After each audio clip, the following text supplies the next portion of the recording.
NBC Sports welcomes you to the Martinsville Speedway in South Central Virginia for NASCAR Busch Series racing, presented by Aaron's Sales and Lease Ownership.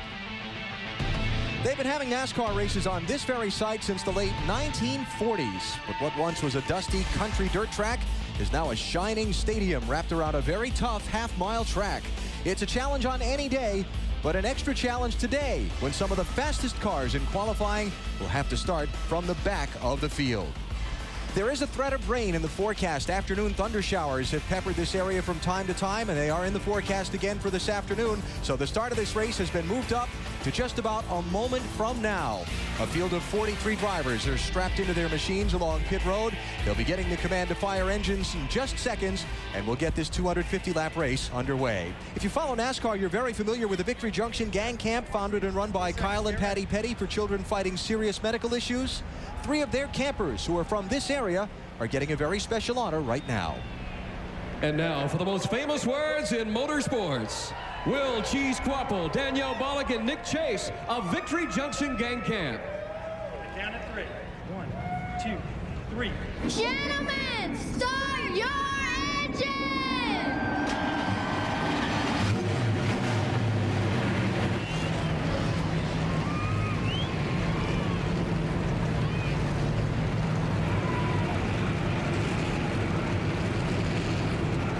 So the field of 43 drivers fires up, getting set to take on this very tough racetrack for 250 laps of NASCAR racing. Let's go trackside and explain why some of the fastest cars in qualifying will start up front as normal, but some of the fastest in qualifying will start at the rear of the field. Here's Dave Burns. Alan, today there are 8 drivers doing double duty between the Nextel Cup race in Pocono, Pennsylvania, and this Busch Series race. And they had to get from Pocono this morning, when final practice was fogged or rained out, to this track in order to take their qualifying runs. Some made it, some didn't. Among those who did make it, Clint Boyer in the 2 car. He made it on time to take his qualifying lap. He will keep his pole position, start this field first. Denny Hamlin in the red 20 car, he did not make it on time. Left about 45 minutes after Boyer, and he will not be able to keep the qualifying position done for him by substitute driver Eric Amarola. He will have to go to the back of the field. 5 other drivers are on the lucky side of this equation, including current points leader Kevin Harvick. He will start in the 5th position and keep that position today. To Lindsay Czarniak. Usually, if you're talking about a Sauter in this series, you're referring to Johnny Sauter. But today, we're talking about his older brother, Jay. This because Jay qualified 2nd. He hasn't led a lap in this series since 2003, but I just talked to him minutes ago. He said, my car, my program keeps getting better from week to week. Today, I have a car that could win this race. Today, I have a car that makes me look like Johnny. Alan? Lindsay, thanks. With Wally Dallenbach, Alan Bestwick, welcome to a track where racing is a full contact sport. Wally, this is one of the smallest tracks on the NASCAR circuit, but it's far from the easiest. Why? It's like a train wreck waiting to happen. I mean, this place is busy. You're busy all the time. You're on the gas, not for very long. You get on the brakes. You're in the corners turning. You're running into people. You're getting run into. I mean, this place is rough on the drivers as well as the race cars, but that's what makes it so fun. It's short track racing at its best. Heavy traffic all day long for the drivers today. Now, the guys who have to go to the back, Denny Hamlin, Kyle Busch, with fast race cars, how are they going to get through that traffic to the front? That depends. I mean, you have to look at what the strategy is going to be and where the yellows fall. I mean, some of these guys are going to think about going one pit stop only. Some of these guys are going to, if their cars are good, they're going to want to race their way to the front. It just all depends on how their cars are and where the cautions fall. It's part of the fun. We'll have to wait and see and find out. Let's take a look at the starting lineup for today's race. You heard from Dave just a minute ago. Clint Boyer set the fastest lap in qualifying and did make it here in time for qualifying. So Jay Sauter with a great run, like Lindsay was talking about. Denny Hamlin to the back. The back. And a long day ahead. Championship leader Kevin Harvick in row 3. There's another guy, Kyle Busch, to the back. Reed Sorensen. Got to go all the way to the back. Yep. Stephen Wallace, son of Rusty, inside row 6. There's another Sauter. How many Sauters are in this race? That's 3 already. There'd be 3, yeah. Yeah. John Andretti, former Nextel Cup winner here in Martinsville, going to be inside row 9 today. David Green, Mike Wallace, got some guys. These guys obviously have their work on it. Kenny Wallace won this race 10 years ago. Yeah, 1994. Yep. Got 3 Wallaces in the race, too, by the way. So you got the Sauter gang, the Wallace gang. Wow. Ron Hornaday, many laps of experience on this racetrack. He'll be in row 15, driving a car owned by Kevin and Delana Harvick. Chase Pistone makes the race. grandson of Tiger Tom Pistone, a legend in NASCAR. Yeah, that's right. Todd Cleaver. Ricky Craven back to Martinsville. He always runs really good here. And row 21, Darrell Waltrip, one of the Martinsville Masters over the years, is back in a race car today. And Carl Long got the final starting spot in this field. Only one driver failed to qualify, 44 here for the 43 starting spots. So the unlucky one was North Carolinian Richard Landreth. And you see the 3 drivers who did not make the trip in time from Pocono here to Martinsville. Someone else qualified their car, so they dropped to the back on these pace laps. And that would be Kyle Busch and Denny Hamlin, as well as Reed Sorensen. Closing in on the green flag, final stories from pit road. We start with Lindsay. Rookie driver Mark McFarland drives the 88 car for Dale Earnhardt Jr.'s Busch Series team. He injured himself back in Milwaukee. He was able to get back in a car finally last weekend at Loudon, but he told me, I really didn't care as long as I made it back for this race at Martinsville. He loves this track. He's got tons of experience here, both in late models and in trucks. He said he loves it because it feels like you're racing around a house. Dave? Lindsay, this race today is a dream come true for 3-time Cup Series champion Darrell Waltrip. He finally gets to drive his brother Michael's number 99, the Aaron's Dream Machine. Now, he's done very, very well at this racetrack, even though he starts 37th today. In the Nextel Cup Series, 11 wins, and his average finish in 52 starts, 10.8, just about 11th place. He starts in the back of the pack, but he has a good chance, and no excuses, to make his way up to the front of the field. Alan? It'll be fun to watch Darrell and some of these other guys that have to start out in the back, try and pick their way through the traffic in these opening laps. Got to be careful too. Got to, I mean, there's a lot of times you'll see these yellows come out right off the bat, and that's what those guys really have to be careful about. That went to the back of the pack is just keeping it clean. Try to keep it clean. Don't get any wrecks. There they are, dropping to the back. Saw Denny Hamlin in the 20, Kyle Busch in the 5. Check out some of the numbers on the day today here in Martinsville. 250 laps around this little bull ring. Now let's explain this pit window, because yeah, that's kind of a wide range of numbers there. That's a pretty wide range. Well, I mean, like we talked about earlier, some of these guys may try to go on one stop. It's just going to depend on where they are when those yellows come out and how they want to try their strategy. Threat of rain, threat of afternoon thunderstorms in the area, so the start of the race moved up. You see the temperature, it's pretty muggy here in South Central Virginia today, and we're less than a lap from the start. So all these drivers now strapped in tight, getting ready to go, knowing that they may have to reach for that brake pedal in a big hurry in these opening laps. Yeah, this is a classic place that we talk about the accordion effect. When you go smoking down into turn 1, the guys in the front get on the brakes, and you'll see a lot of guys getting into each other the first couple laps. So just trying to get it sorted out. You don't get clean running room, but you're just trying to get it sorted out. Green flag is in the air. We are racing in Martinsville.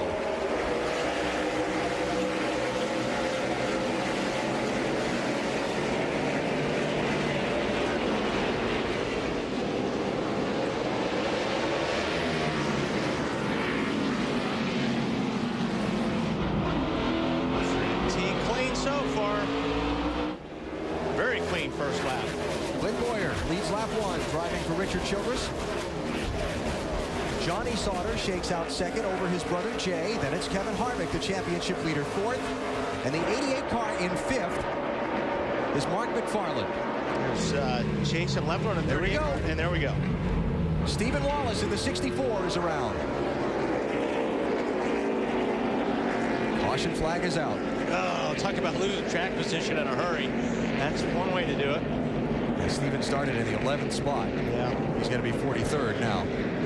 But that's the thing is he just got tapped. There's no damage to the car, so I mean the car is fine. It's just that now you've got your work cut out for us.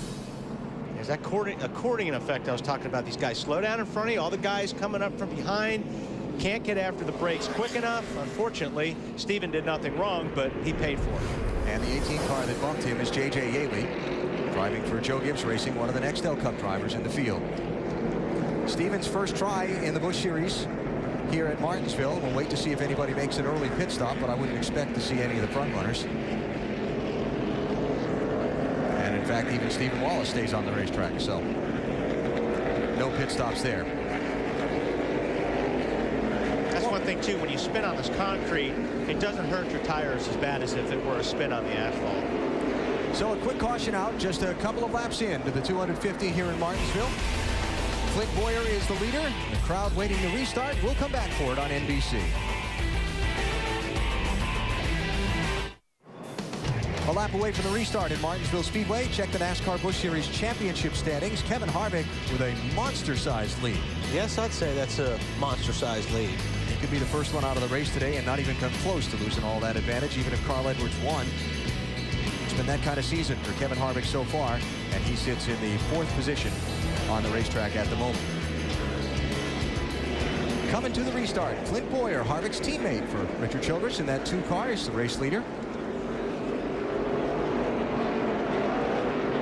The Sauter brothers, Johnny and Jay, 00 and 01, 2nd and 3rd, and then Harvick 4th in line in that blue 21. Pace car's off. Ready to roll anytime. You ready? Ready? Green, green, green. Outside only. Jam up on the start there. Looks all right. Looks all right. As Carl Edwards in the black 60 popped on a line on the outside. Inside 5. Inside. Good move. Got back down to the inside, which is important. He could have lost a lot more position there if he didn't. Clear. Inside, inside. While we watch this racing up front, let's get an update from Stephen Wallace's pit. Here's Lindsay. I was talking to Stephen Wallace earlier this week, and he was saying that they were just having a tough time with the car, getting it to turn well in the corner. So obviously, they're experiencing a little bit of that today. He's also said, though, hey, I'm going to pick my uncle Kenny Wallace's spray. He's the last person to win at this track. Dave? Lindsay, we talked about these drivers doing double duty this weekend, and part of the problem is they have to remember who they're working with. Greg Biffle gave an early report to his pit. And mistakenly called his crew chief, Newt Moore, Doug, and then he corrected himself. Doug being Richard, the crew chief on his Nextel Cup car that he's been working with all weekend in Pocono. You think Newt upset by that? No. Okay. Newt knew what he was talking about. Got one in the wall down in turns 1 and 2. Steve Wallace. No caution yet. Caution's out. Caution's out. Slips out. I think he's going to need a little bit more brain picking there with Uncle Kenny. Yeah. I think that started way back here, too, on getting in a turn 1 by, looks like the marks on the racetrack. Remember, we dropped that track. Steven's dad, Rusty, was here. They had an open test day for these Busch Series cars on Thursday because it's been so many years since this series raced here. And his dad, Rusty, drove the car in part of that test to help him get it set up. You know, I didn't want that stick. It's not been a good day so far. 2 cautions, both for Stephen Wallace in the early going here in Martinsville. You can check out an in-depth preview by Benny Parsons of tomorrow's Nextel Cup race up in Pocono Raceway in Pennsylvania, including his pick to win. NBCSports.com. I think everybody's picking the same guy to win after the last race up there. And he's in this race today, too, right? Yeah, yeah. He'd be driving a red 20 car today. That would be Mr. Hamlin. Yeah. Denny Hamlin starts on pole for the Nextel Cup race tomorrow in Pocono. TNT with live coverage starting at 1:30 Eastern Time. Kevin Harvick in 4th.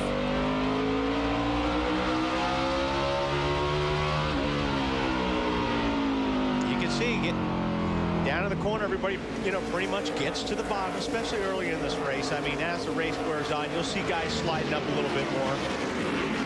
It's hard to get underneath somebody to make a pass. Now you got a good run off here. He may take a look, but got to be careful not to drive in too deep. You drive in too deep, you slide up into the guy.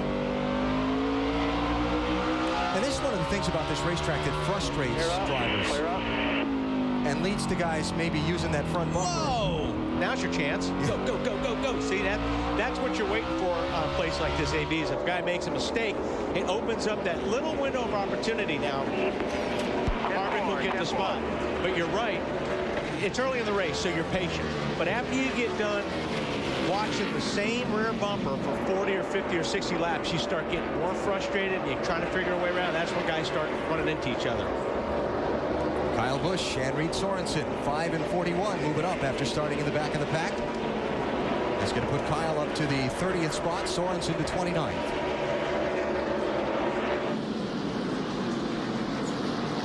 Stephen Wallace coming back off pit road. Lindsay? Well, you guys talk about somebody that's not having the kind of day that they expected to start off. 64 of Stephen Wallace. He just headed off pit road. He came in and he was all fiery over the radio. You can imagine. He was upset because he said J.J. Yaley got into him initially, caused him to spin. That caused them to try to go faster to get track position. And from there, you guys saw what happened. He went into the wall, came down. They had to fix and tape the car all up. And hopefully, he's hoping to be able to inch up. Dave? Lindsay, we just showed the 5 car of Kyle Busch. All the substitute drivers this weekend, there was a real variety. Dennis Setzer was the substitute driver for Kyle Busch for qualifying this car. And really sad that he couldn't start the race. Knows Kyle maybe has a better shot at winning, but Dennis, a very successful Truck Series driver here, and did a great job of making sure that car had a decent spot in the field. Again, Kyle was one of those drivers, though, when he jumped in the car, they had to go to the back to start the race. Kyle's just moved up to 29th spot, Dave, and he's working on some more. He and Reed Sorensen kind of tag teaming their way up through the pack here. Yep, they are working their way past the 32 car, Chase Pistone, and then we've got Ricky Craven following them through. And that's the thing, you get hung on the outside here. It's really hard right now. You want back at the bottom really, really bad. You're going, come on, give me a break. Let me get down there. Then all of a sudden, there's another guy down there, and there's 10 lined up. So this is where the frustration starts coming in, Alan, where you're hung on the outside and you're begging your spotter right now, find me a hole. And Pistone in that 32 car is so young. He's just 22 years old. Concord, North Carolina, just outside of Charlotte, his hometown. And this is NASCAR Busch Series debut. Now here's a guy on the move. Here's a guy on the move right here. 20 car, picking his way through. He is at the moment. What's he up to, Alan? Just keep digging. We'll fix that thing up. Just keep digging. Dave, where is he? He is way back in traffic right now, Wally. And can you believe it? He says that car has absolutely no grip. Yeah, it looks like cars. Well, I mean, how difficult must that be to get through? You have a faster car, but it doesn't pick up well on the back end. Well, if he doesn't have any grip, then there's a lot of guys out there that are in worse shape than he is, because he's passing a lot of cars right now. He started 41st, Hamlin did, after he dropped to the back of the field. He is up to 21st. He's about past half the field under green. And we haven't had a lot of green. No, we haven't had much green at all. He's coming up on Boris Sedge right there in the 9 car. So the 20 car is pretty fast. We got Boyers in traffic already. Race leader Clint Boyer. Last Saturday in New Hampshire, led 127 laps, had the dominant car in the race, and lost. Yeah, he definitely had the dominant car. Team made a call when to bring him into pit road. Just after they came to pit road, the yellow flag came out, and he got caught way back in traffic and only could get back up into the top 5. But Boyer's out in front now early at Martinsville. Put 30 laps of 250 on the board. The Kansas native pacing the way in Virginia.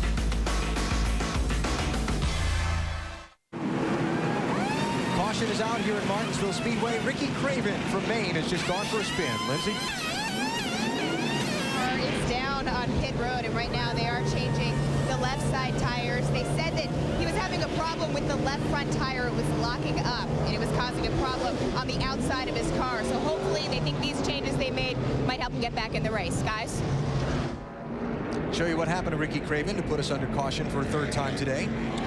I see him right down there. He actually got run into by Regan Smith, but just nipped the outside wall. Just a little bit, but not too much down. It's not going to really affect the way the car handles at all. There's the damage on the 14 car. Haven't seen a lot of Ricky Craven in a race car over the last 6-7 months. Look at how low those tires are. It's just amazing. Look at the left front of that car. Yeah. It looks half flat, and it is. It is half flat. But that's intentional. Oh, no, I know. It's just amazing they run that low air pressure, but that's what they have to do.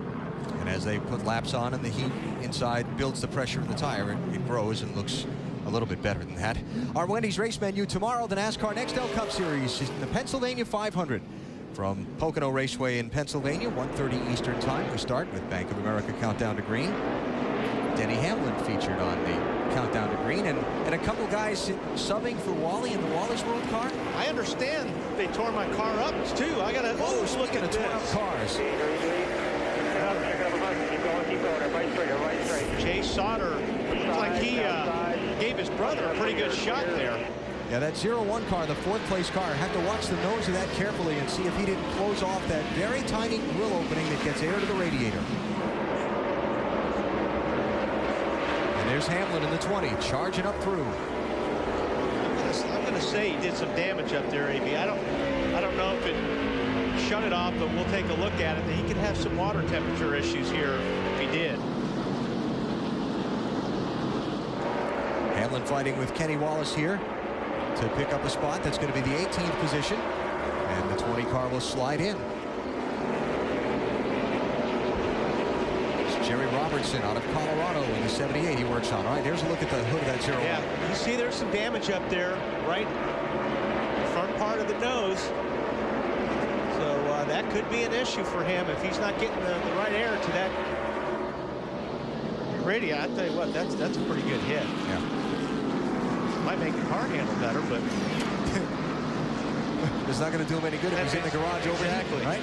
If we start seeing water spraying out by that windshield, we'll know.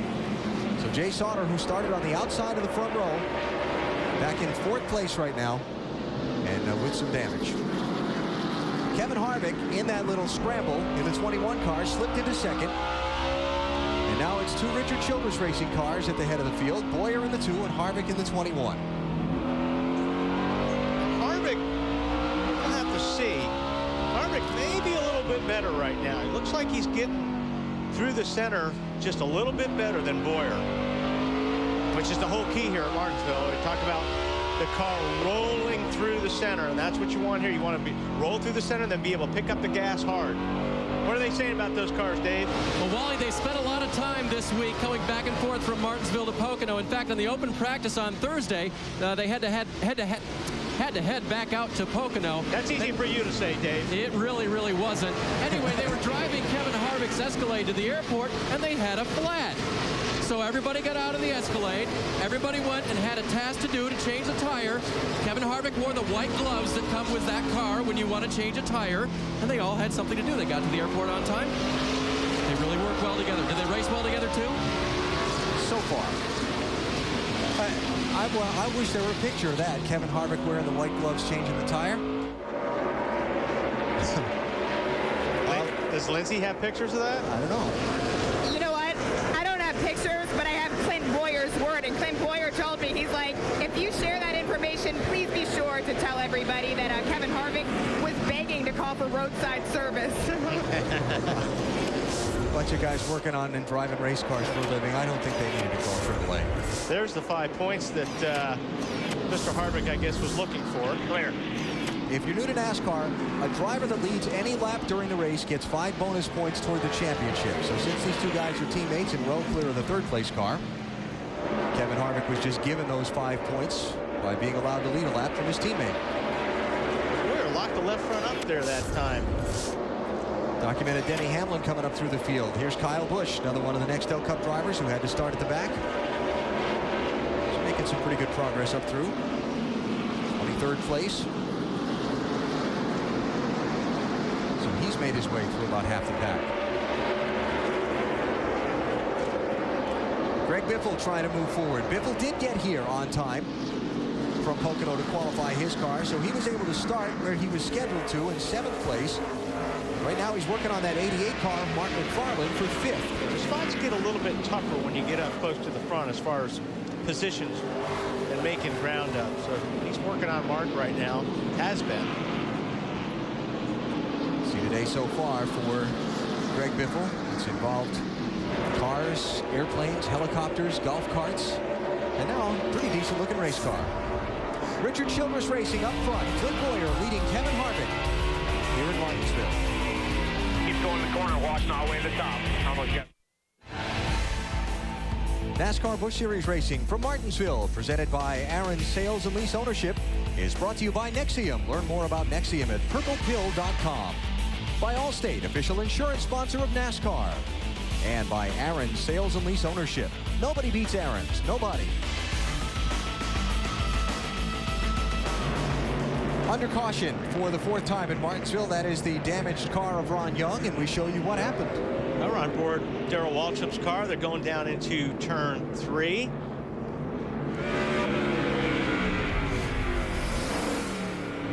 I bet you we got a better shot of that. I bet you we do too.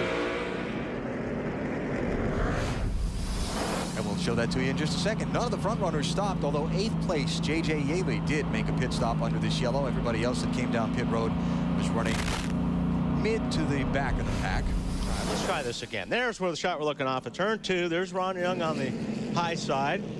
In the red car. Red car. Darrell's got a pretty good head of steam going down in there, and he takes a look, and contact is made. And Ron Young gets the short end of the stick.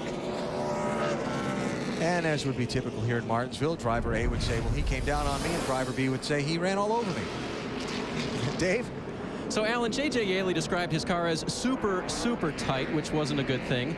They decided before this race started, if they had issues with the car, they would stop as soon as they could after lap 50 and never pit again. So they raised the track bar in this stop to make it handle better, and I don't think they want to go into pit road again. They'll have to wait for the rest of them to sequence out, and hopefully J.J. can end up at the front of the pack.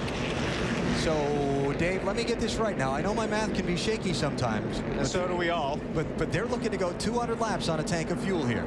That is what they would like to do. Enough cautions, Alan, and they can do it. Wow, they're going to need some serious caution flag. Of course, what we've seen already in this race, they may get some serious caution laps. Like they said, that's what they would like to do. I'm sure they would love to do it, but we'll see. All right. So we'll put that one down. David Gilliland's going to get penalized for speeding on pit road in the 84 car. And we're a lap away from going back racing. Sunoco, the official fuel of NASCAR, has teamed up with Orange County Choppers to benefit the Victory Junction gang. If you'd like a chance to win the Sunoco Orange County Chopper benefit bike, log on to victoryjunction.org and look for the Victory Junction Gang Camp Sweepstakes or pick up an entry at any of Sunoco's participating retail locations. So Clint Boyer leading. Kevin Harvick second, Johnny Sauter third, Jay Sauter fourth. Did not pit to fix the damage to the nose of that car, so the temperature gauge must be reading okay. Yep. Yeah, obviously he's not having a problem with it, so like I said, it may even be helping him. I mean, if it's not overheating, probably getting a little bit more air on that nose, which helps here. There's Biffle to the high side of McFarland, but I don't know if he's going to be able to pull that one off or not. That's a tough thing to do with Martinsville, passing really the outside lane. To do. If he doesn't do it, and he doesn't get in line, he's going to lose a bunch of spots. But giving it a good fight right there. This is for 5th place. Tell you what, that's pretty impressive right there. Up ahead, leader Clint Boyer slips up the racetrack in turn 2. Kevin Harvick through and takes over the top spot. And Biffle takes over that 5th spot, doing it the hard way on the outside. That was pretty impressive. Not known Greg Biffle to be afraid to try something in a race car. No. Real estate out there. So after leading most of the opening 57 laps of this race, Clint Boyer back to second. Dave? And Clint Boyer has a funny feeling in that 2 car right now. His crew asked him to define it. Was it just stuff on your tires, or do you think you have a tire going down? No response back yet from Clint. And we'll see. We'll keep our eye on that. You know what, I noticed a couple of laps ago, Dave, twice he locked the left front up in the middle of 3 and 4. I don't know if that's, something that he's having a problem with, but I did see some smoke come off that left front tire a couple times. Mark McFarland shuffled to the outside, bumped a little more. I would say, yeah, that was kind of like, move over. An 88 car owned by Dale Earnhardt Jr. That's the JR Motorsports team. McFarland being shuffled back. This is on board from Carl Edwards' car. Called Carl's name much yet. Oh, then he's going to get in there, and that's what you got to do. You got to get the guys on the high side. You've got to fill that gap up before you get to the center of the corner. Oh, locked the left front up. That's Bernie Lamar in the 77. Californian driving for Kevin Harvick. Dave, how about that 88?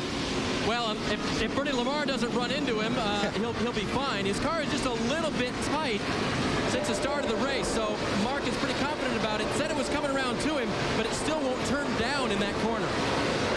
Well, he's in trouble now, Dave, because he's got a bunch of cars lined up, stealing spots away. There goes Mike Wallace, and in the 1 car, 20 cars beside him now, Denny Hamlin, and John Andretti's going to try to fill that gap up here in a second. So Oh, you might get a break right there. Got in line. I tell you, all due respect to the guys leading this race, but that 20 car of Denny Hamlin, that's a fast race car. Up to 12th right now. Kevin Harvick out in front. Here at Martinsville Speedway, you're watching NASCAR on NBC.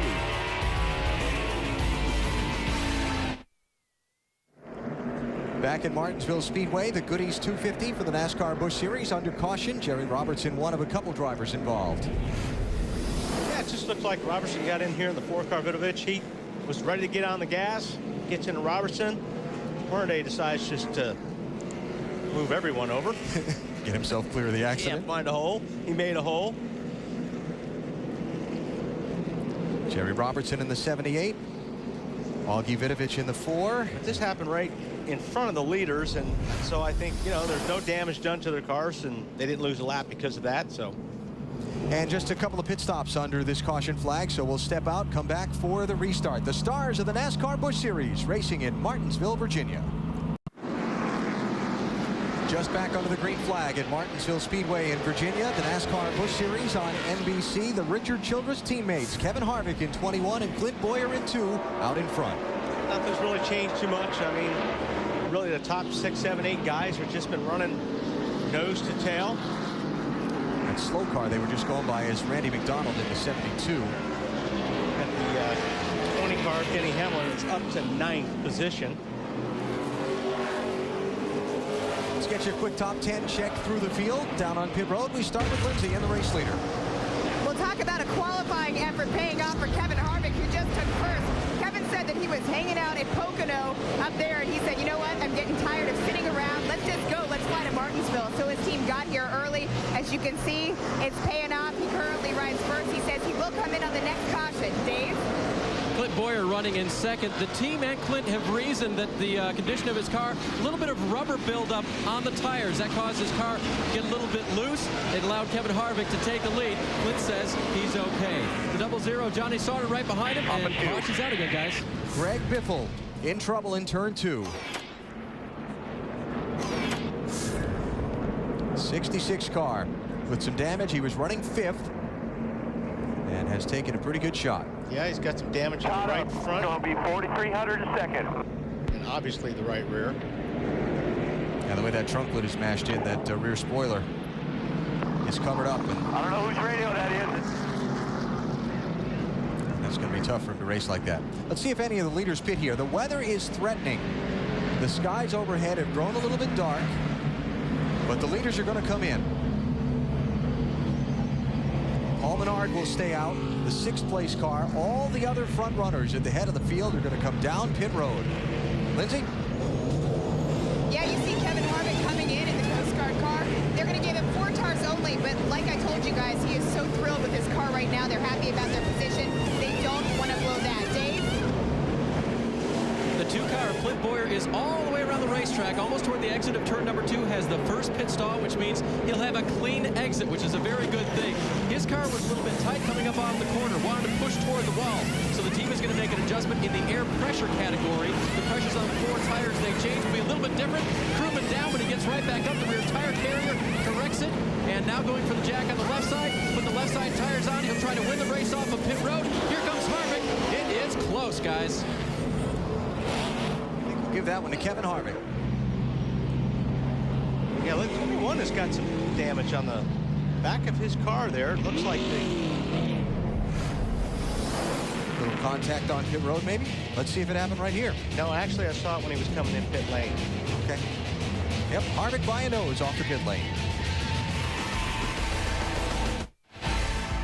NASCAR Busch Series Racing from Martinsville, presented by Aaron's Sales and Lease Ownership, is brought to you by Smooth Busch Beer and Easy Drinking Busch Light. By Best Buy, thousands of possibilities, get yours. And by Carfax. Big shuffle in track position off the exchange of pit stops a moment ago. Went back racing for a half a lap, went back under caution. This is for 90, Matt McCall got into the wall between 3 and 4, and you see him up on the high side, and more than likely we're going to see a little bit of a contact here. Actually, the 77 car of Bernie Lamar got into the curb. When he hit the curb, it bounced his car up into Mr. McCall's car. Dave?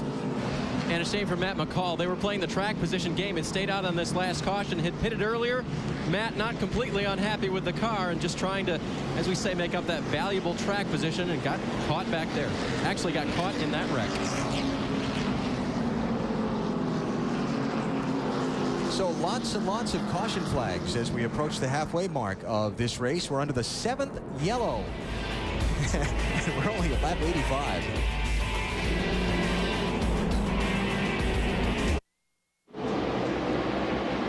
Back in Martinsville, Virginia, just underway once again. The green flag waving, and the new leader, Paul Menard, did not pit under the last couple of cautions when most everybody else did. All right, we got about 10 or so cars. Now we got trouble. J.J. Yaley into Kyle Busch, 18 and 5. And the yellow flag again. Yaley has seen his share of action so far, 90 laps. It's a second incident he's been involved in. He just drove into turn 3 and just... So caution number 8.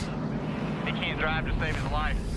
Let's see what happened here. 18 slides up the racetrack, gets into the 5 car. Well, that was weird, huh? Like when he stepped on the gas, the car started to get away, and he was wrestling with it. I bet you if we would have started that back, or he backed a little bit further, he just drove in there real hard and slid up the track and got into the 5. It looked like he was in a 4-wheel drift, just still sliding. Just going, trying to catch it from the entry. I mean, I'm all about running into each other, but this is kind of crazy. Pit road's open. So Kyle Busch, who had made his way nicely up from the back of the field, remember he was one of those guys who had to drop to the tail on the start. Now with a little bit of damage on the left front of this car. Now on a super speedway, that damage would be critical. Yeah, not so much here. Not really dependent on the aerodynamics too much here, but you got to be careful you don't hit your tire with the fender and have tire rub, or knock the toe out. That's going to be a problem, but he's going to come and have that looked at. Yeah. Greg Biffle pitting ahead of him as well, continuing to work on his car after the damage from a crash in turn 2 a little bit ago. So Harvick is sitting in 9th spot right now, and all those cars in front of him stayed out when all those other guys pitted. Dave, what's going on with 5 car? A little tire rub, anything else? Well, they haven't really said on the radio. I think I missed the initial comments of Kyle by the time I just got over to his channel. They've been silent ever since, and so we'll just see what they do. They're going to go to work, obviously, on the right side and change all 4 tires on this car. The left front is really down on that left front tire. Now, I know that's normal these days to be low like that, but it really got crunched in a bit. There's a bit of a kink in the left front fender, and but not too bad. They just pulled that out a little bit. Lindsay? They're going to hit until around halfway. They're going to try to go 1 stop.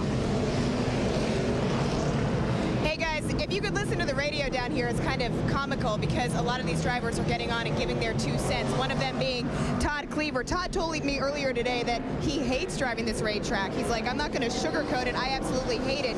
He's 27th right now, and he just got on and said, well, you knew that was going to happen. They came into the corner running 3 wide.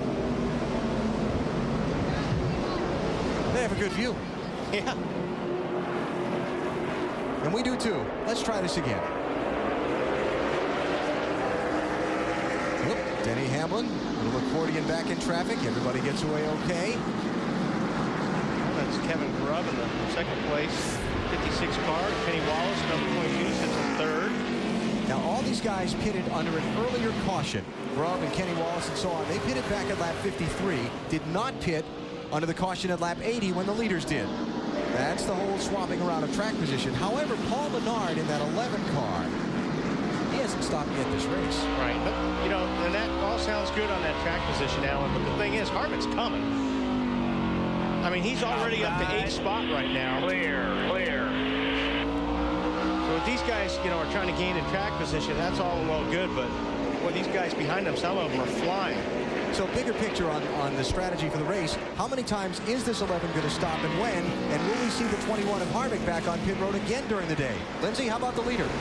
Expect Paul Paul Menard to stop only once. That's what his crew was just discussing on the radio. And I talked to Paul yesterday, and he said, initially, I thought my inexperience at this track might have been a disadvantage, but I'm starting to think that all of my short track experience might help me out in the long run. So that's their plan, only one stop. They hope to make it off that so that he can stay up front.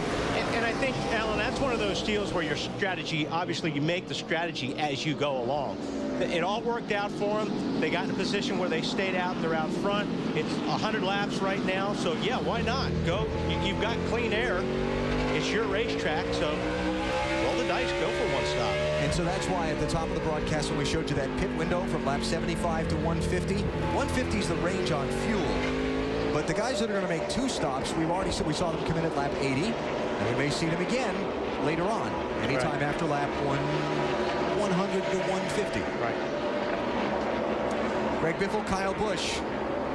Damage repaired somewhat, trying to pick their way back up through the field. This is Kyle is back in 30. Oh! Johnny Andretti and Ron Hornaday have an argument of real estate. Caution down, caution down.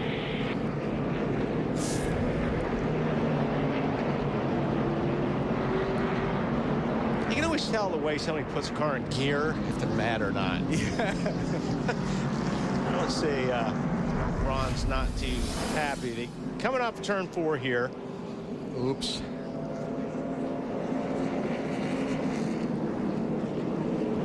That's a flip of the coin on if what you don't know if Ron was moving over, and I mean John looked like he was holding his line there, but that's a tough call. Now here's an interesting thing about this.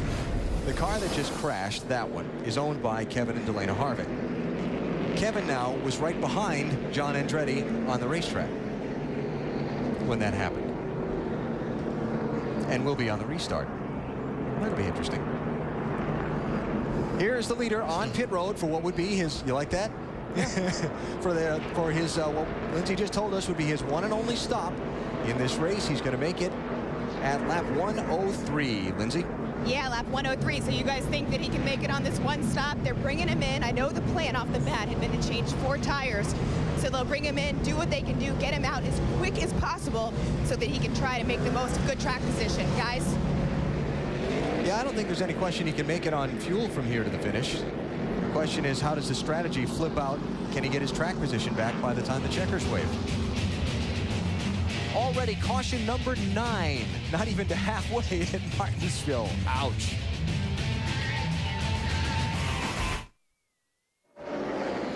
Back underway at Martinsville, NASCAR Busch Series Racing, presented by Aaron's Sales and Lease Ownership. There's the new leader, the 56 car, Kevin Grubb. Stayed out on this caution, had pitted earlier in the race at lap 53. Paul Menard, who stopped under this yellow, went from the lead to 29th place. And you watch the second place fight. It's Kenny Wallace in the 22 being overtaken by David Green in the 27. And gets the spot. There is Kevin Harvick waiting for this to all sort out in front of him so he can pick his way through some of these guys. Follow John Andretti through around Kenny Wallace. Andretti will go to 3rd place. Kevin being real patient here. There's a long way to go. Long way to go. He's got a good car.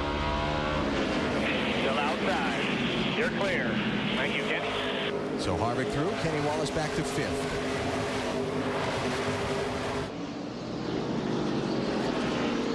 Is John Wood in 6th in the 47, running right behind this race. Harvick has managed to separate himself from Clint Boyer. Remember those two guys back and forth there in the top 2 spots. Boyer has fallen. He's in 8th spot. Hasn't made his way up through the traffic as quickly as Harvick has. Yeah, he's had a little bit of trouble there getting past some of these guys. There he is right there. Davey's working on it. I mean, he's being patient, but he's got a long way to go. And Wally, one of the things that Clint is complaining about with that car is the motor. He said it just won't track down the straightaway. It turns fine, it handles great, but they're getting away from me. And they said, hang in there, that's the same motor you qualified on the pole with. Chill out, driver, you'll be okay. Driver never has enough horsepower. Never. I don't care what you have. Uh-oh. There's a car overheating, and there's Chase Pistone going behind the wall. Boyer is working on Regan Smith there in the 35 car, and you know, this is for position. So I mean, these guys are racing hard. Smith pitted earlier, the lap 53 caution, stayed out at lap 80 when the other front runner stopped. Now there's Johnny Sauter that's moving up behind the 2 car. Big jam, turn 2. Boris set in the 9, sitting sideways across the racetrack. Back it down, bunch them off of 2 there. And imagine that, the caution flag's out again. Ay, ay, ay.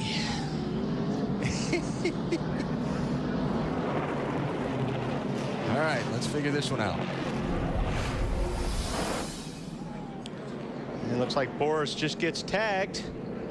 Not sure who's doing the tag in there. That's Danny O'Quinn in the 50 for Roush Racing.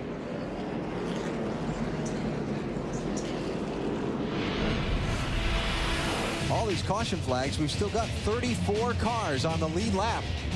Kyle Busch with some damage riding around under this yellow.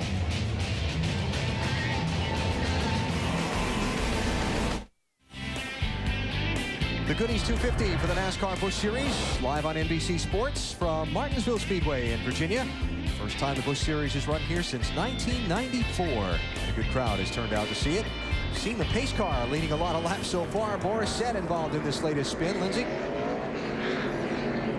Says that he was spun by Danny O'Quinn Jr. He was spun out, though. They just brought the car in. He's happy with the car. So all they did was give him 4 tires and fuel, and they sent him off on his way. He currently is 33rd.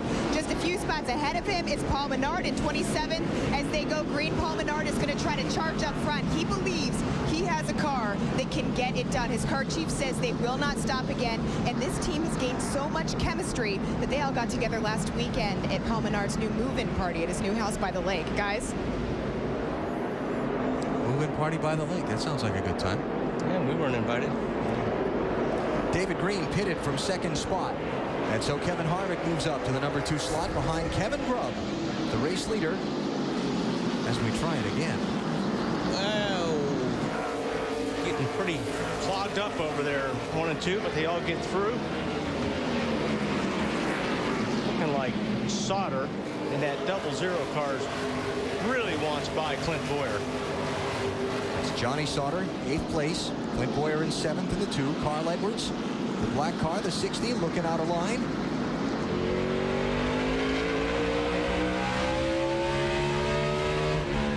How about the 00 in Sauter, Dave? They have been to pit road, Alan. They did adjust on that car. The last report from Johnny is that it's very good. The last report from Clint Boyer, just ahead of him in that 2 car, is that that motor is not just sort of low on horsepower. That's really bad. Wally, I think this might be a legitimate motor complaint this time. Are you sure, Dave?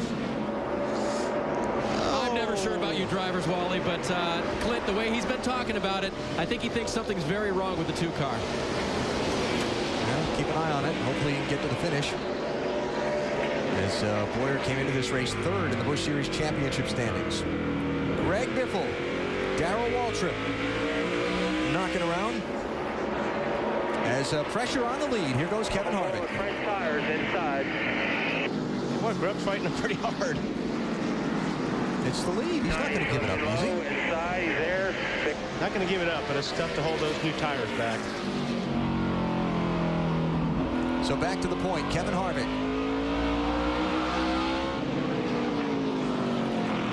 As we come up on halfway. Now, we've been talking a lot about strategy in the race. Who's going to pit again, who's not, that kind of thing. With weather threatening, as this race crosses halfway, that complicates the crew chief's call even more. Because if it should start to rain after halfway, and for some reason they couldn't get the track dried and get the race restarted by dark, then it would become an official race. You don't want to be the guy who calls your man to pit road just before it rains. Right. You know. Yeah, I mean, you know, you're sitting there looking at, we talked about it, you're looking at Harvick right now. He gets enough yellows. Maybe he won't come in anymore. Yep. There's a lot of those guys in that position, so yeah, this is where the crew chiefs start to feel the heat a little bit. So Harvick back out in front, 3rd time he's led this race.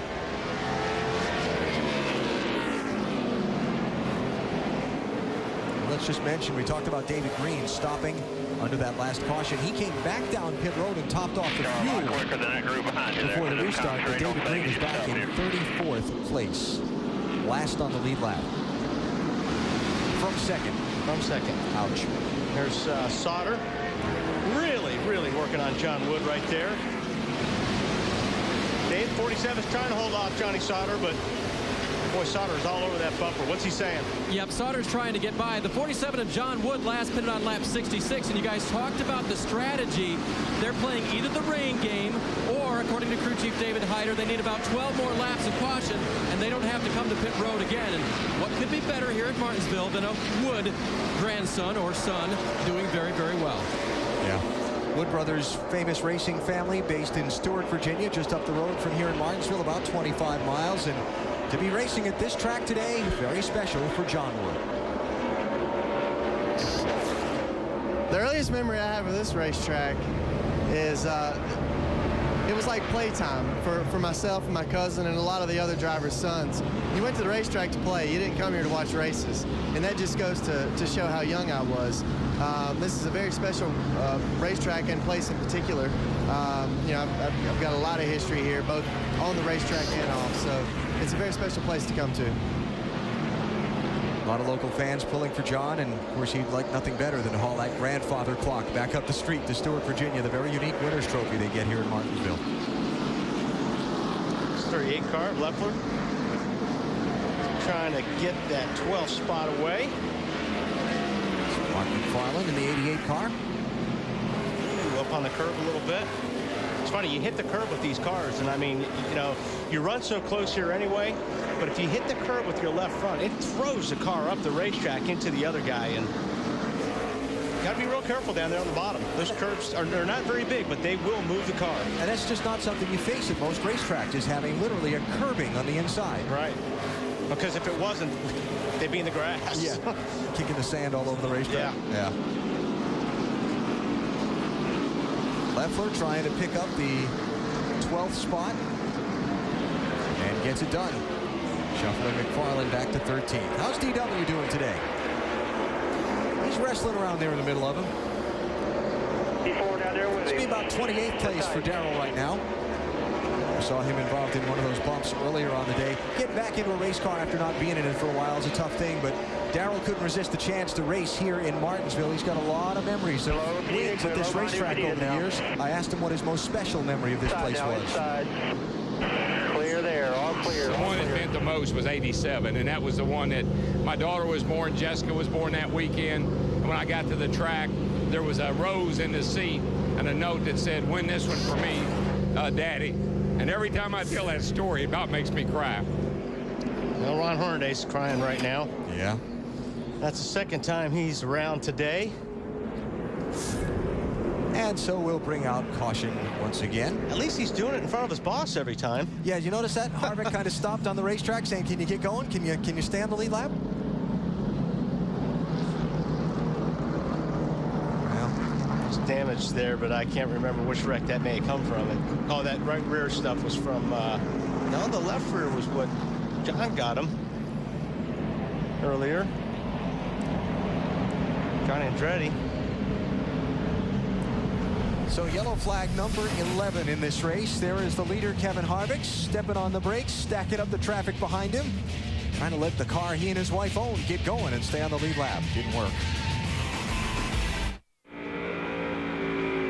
Coming to NBC this fall, Friday Night Lights, the series. In Dillon, Texas, high school football isn't just a sport, it's a way of life. Friday Night Lights, Tuesdays this fall on NBC. From Texas, Wally. I saw that movie. I like that movie. Football's a big deal, high school football. Yes, it is in Texas. Want to get it right, Gary? Riding with Darrell Waltrip. I need him. Okay, get caught Put some ice over the old ticker. Well, there. That's right. Put it in your lap. Either way, it'll keep you cool. Just different parts. They're on 1 to go right now. We're gonna have to hurry, guys. All right, Field's going to get the 1 to go signal here. Gary, I'll be coming out of the pit when So they go Kevin green. Grubb peeled off and pitted on this caution, so that moves the underpowered 2 car, so reported by the driver, of Clint Boyer up to second. Well, we'll see. Now that we've got he's got clean racetrack and he's got a very fast 21 car in front of him, we shall see. Dave? Clint Boyer told his crew, if this motor was running, we'd be dominating. Crew chief Dan Deeringhoff radioed back. How about we dominate lap 250? Hang in there, buddy. There you go. That's the one they pay the money and hand out the trophy. The clock. Yep. Racing for the clock. You've seen one of those, right? Yeah. Very cool. You don't have one of those. A grandfather clock? Yeah. Sure I do. From this racetrack? No, but I've got a grandfather clock. Just checking. Do you have one, Alan? Heck no. Okay. Silly. What a silly question. Well, there's some of us, Alan, that at least you had a chance, at least right? made it to the club, and there's some of us that have never even been to the club. That's right. 3 wide. Carl Edwards heavy on the brakes in the 60. Got out of that. Caution. Yes. Little debris on the racetrack on the backstretch. Oh, yeah, there it is. That would be probably from that 3 wide. Definitely debris. Bumper bar from behind somebody's trunk lid, probably. And that'd do some damage to a race car. There's Stephen Wallace all patched up. It's been a rough day. Yes, it has. It's been a Martinsville day.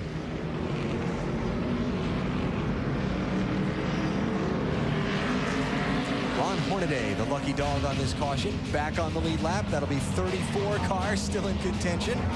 But Kevin Harvick's been the man up front for the last while.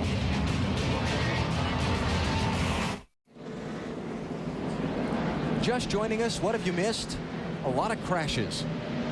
A lot of bumps, a lot of bangs, a lot of spins. 17 laps, consecutive green flag racing twice. Longest we've had in the 146 laps of this race so far. Unbelievable. But we're ready to go green flag racing for a while this time, hopefully. Confident of that, huh? I'm doing hopefully. Yeah.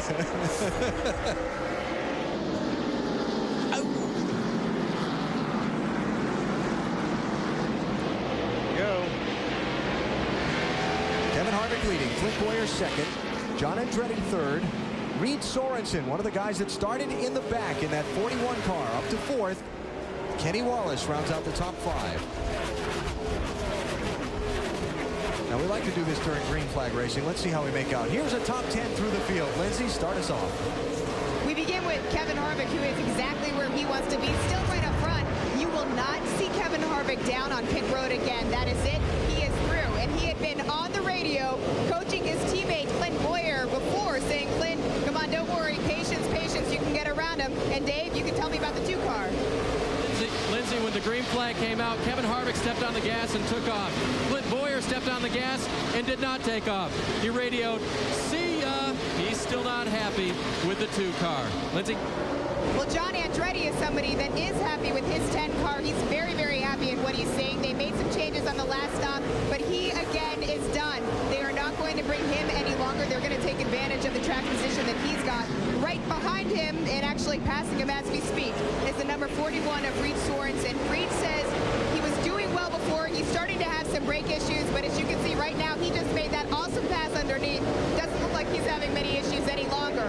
And then 2 cars back, Kenny Wallace in the 22 car is inching up. Kenny Wallace loves this racetrack. Of course, he's the last driver in this field here who wanted this track back in 1994. He said, man, everything about this place looks different, but man, the memories sure do feel sweet.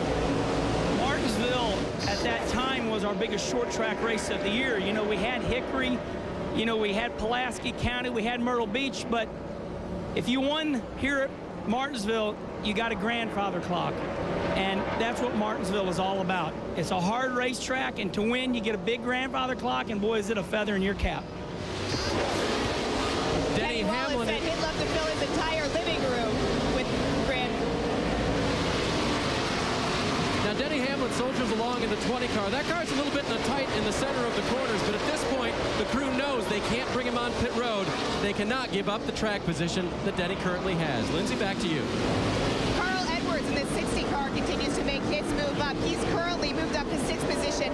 He had been saying that his car feels about 50 degrees hotter than it normally does, and you all know how hot it is out here today, so that absolutely can't be comfortable for him. But he also says he's feeling hot just from the fact that he's having to pull double duty. Of course, he says it is what it is, and it's just about loving what you do. For me, it's kind of an adventure, you know, it's a lot of fun, and that's kind of how racing used to be for me. You know, you drive to a different track, you know, on different nights of the week, and I think it kind of reminds me of that a little bit. It's fun. backwards, trying to make his move up beyond the leaders. Dave? Lindsay, on Thursday, NASCAR Busch Series officials allowed competitors on the track for an open test session.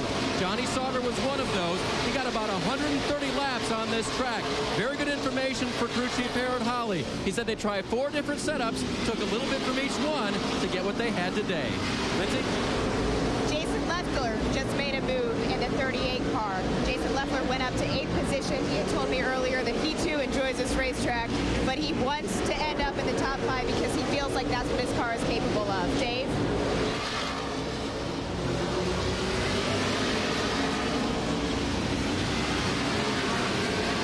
All right, and the top 10 rounded out by Mike Wallace, and that is a little look at what's going on with the drivers running up at the front of this field. And have we just beaten that 17 laps? I think we have. No, we're gaining on it. We're close, though. We're close. All right, we got to get another 4 or 5 laps in. Okay. But they're trying not to. Yeah. Top 2 settled in. The Childress twins of Harvick and Boyer, yeah. I mean, Boyer's car, and it's hard to say if it's motor because the 21 car is getting through the center of the corner so well. You know, it looks like it's beating the 2, you know, from right. If you watch here, they get on the gas. This is where Harvick looks real strong. See the 2 car goes away, but the 2 car's driving it in pretty hard. And that's normally what you do when you don't think you have motor. You just have to be careful, Dave, that you don't abuse your brakes when you're doing this. Wally, the other speculation from the 2 crew is that Harvick knows about Boyer's motor woes and is just saving his stuff as this race goes into the latter stages. Back good, it's all good. We'll find out. This is a tough place on equipment. Check out a racer 4th here, Denny Hamlin. Remember, started at the back because he did not make it here from Pocono in time to qualify this car. Tore his way up into the top 10 by lap 70, but wasn't able to stay with some of these other guys through all the traffic and the different people on different pit schedules.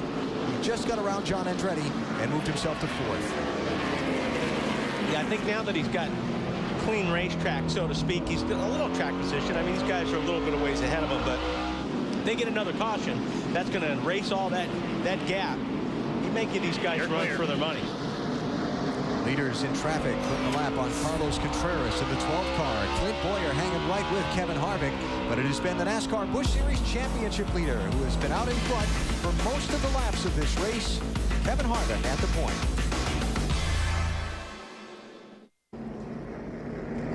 Well, got some hard-hitting football action coming. Got some hard-hitting racing action just completed here at Martinsville. Caution's out again. Watch the very bottom of your screen as the field goes into turn 1. Right there.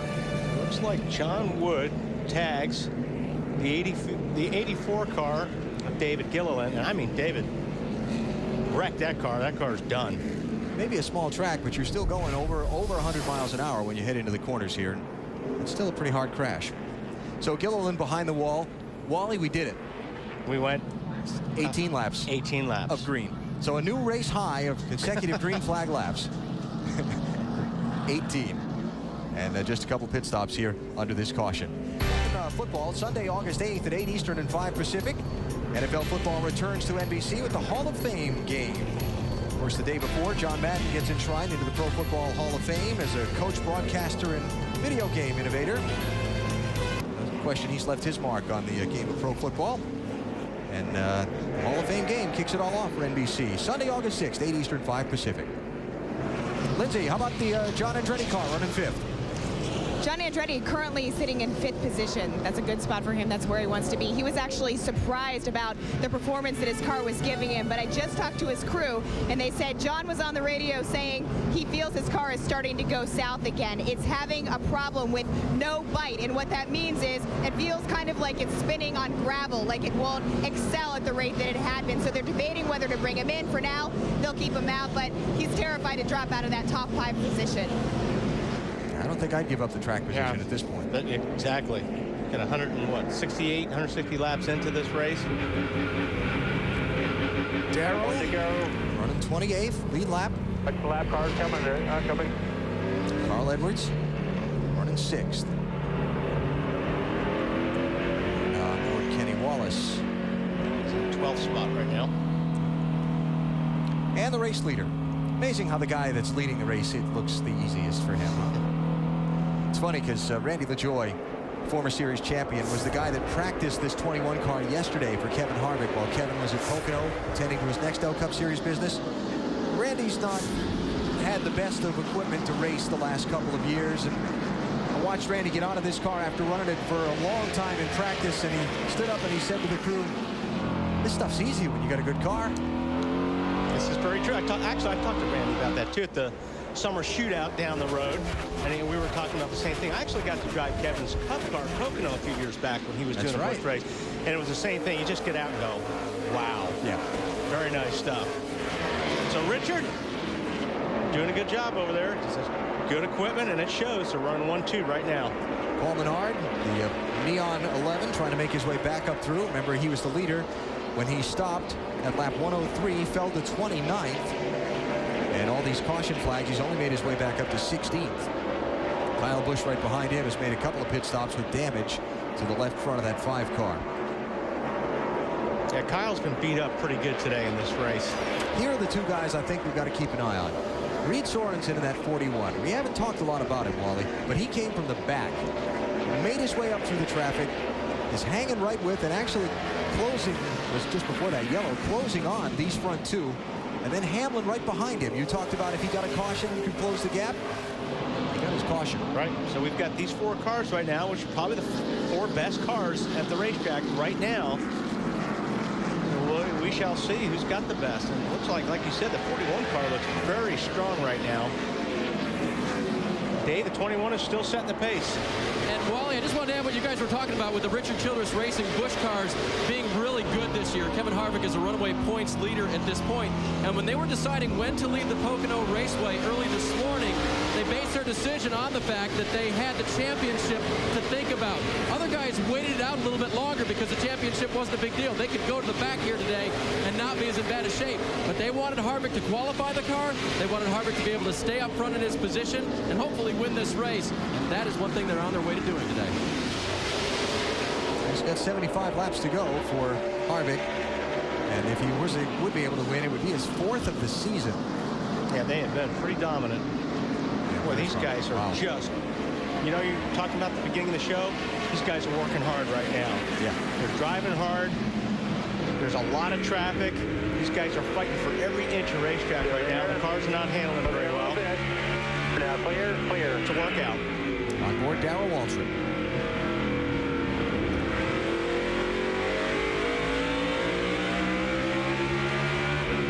Racing alongside Tim Sauter. Oh, we got trouble again. Turn 3, come all the way to the bottom. Come all the way to the bottom. Force set again up in the 9 car.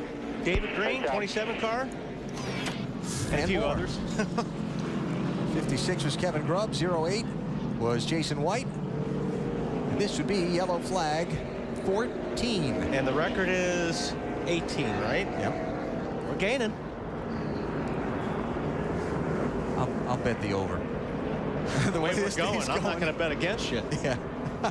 That's too bad for David Green. He was having a great race.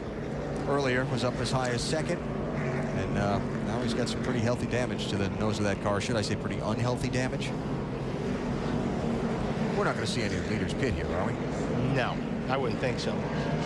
I wouldn't think so. Radiator starts leaking on the nose of that car. David might need a giant. Although I bet you some of these guys, maybe 11th, 10th position may come in, but. Top of the screen, way up front. Oop, there it is. David just got caught up in the aftermath. Yeah, I couldn't tell if Boris got tagged or just got in there and hit the curbing. I think he got tagged. But David definitely didn't do anything wrong but paid for it. Definitely has troubles. So to pit road for both Boris Said and David Green. None of the leaders did stop, though. And we sit under the caution with 71 laps to go. And no, we did not come close to 18 consecutive laps of green there. Bad's the damage on the 9 car, Lindsay? Well, damage is minimal on the 9, so they're just going to bring him in. They're not really going to make any adjustments except give him 4 new tires and fuel. And poor Boris was talking to his crew, just saying that he keeps getting spin around, and this time it happened by Bernie Lamar. But Boris is getting his stuff taken care of now. He's going to be down and away. He feels like his car is semi-competitive, so he's just going to try to make up the ground that he lost. set one mark today so far. Most caution flags in a Busch Series race 2006. We've done it at Martinsville today.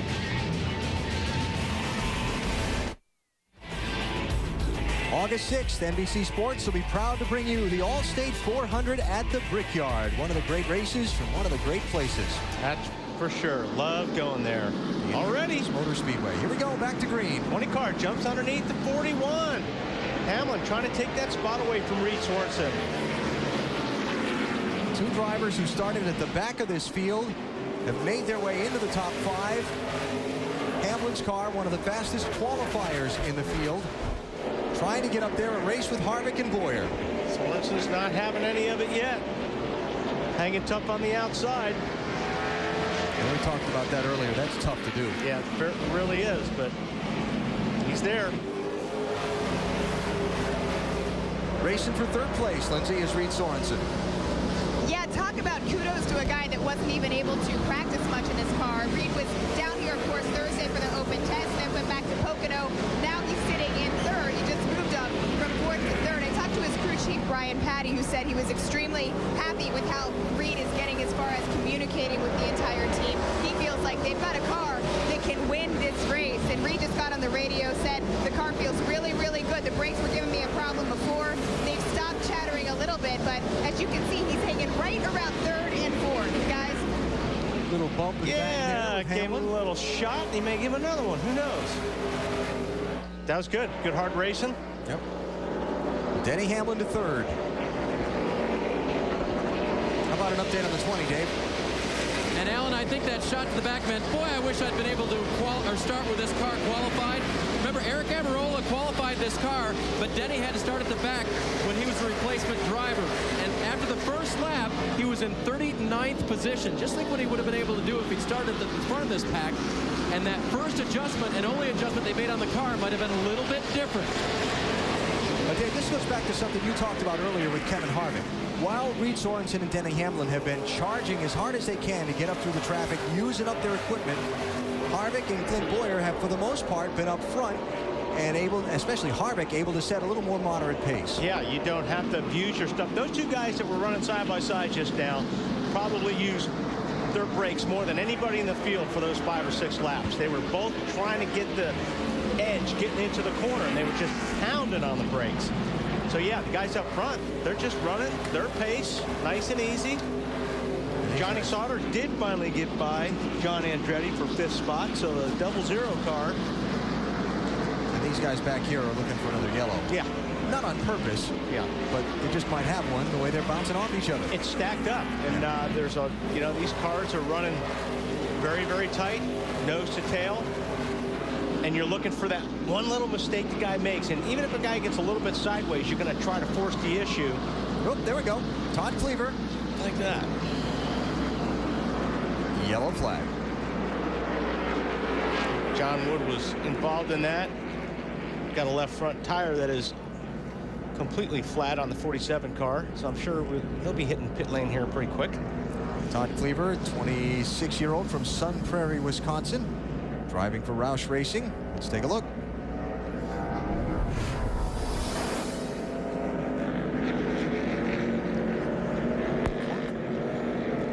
That was 88 of Mark McFarland. Yeah.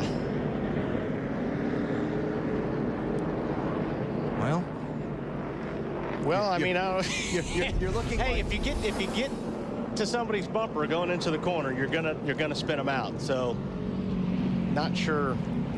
We've seen that like 2 or 3 times today, so I don't know what's going on. You had that look in your eyes like, is there really a need for me to call that one? Yeah, the brake pedal's on the left. I don't think they've moved it. The brake's not in the middle?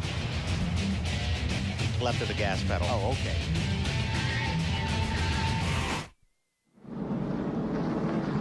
Back at Martinsville Speedway. Behind every great comedy, there's drama coming to NBC this fall. Matthew Perry and Bradley Whitford star in the new original series from West Wing creator Aaron Sorkin. It's Studio 60 on the Sunset Strip, Mondays this fall on NBC. Pace car leading the way here around Martinsville as we work what is now the 15th caution of this race. Ooh, that's not good. Overheating tremendously. send water out the overflow. These guys obviously trying to figure out how extensive it is. And if you connected a vent hose from inside the driver's helmet, you'd probably be steaming boiling like that. On the go. All right, going to get this Goody's 250 back underway. Kevin Harvick leading. Clint Boyer second. Denny Hamlin third. Reed Sorensen fourth. Johnny Sauter fifth. You've got John Andretti, Carl Edwards, Jason Leffler, Mike Wallace, and Jay Sauter rounding out the top 10. And we're going to do this with about 53 laps to go.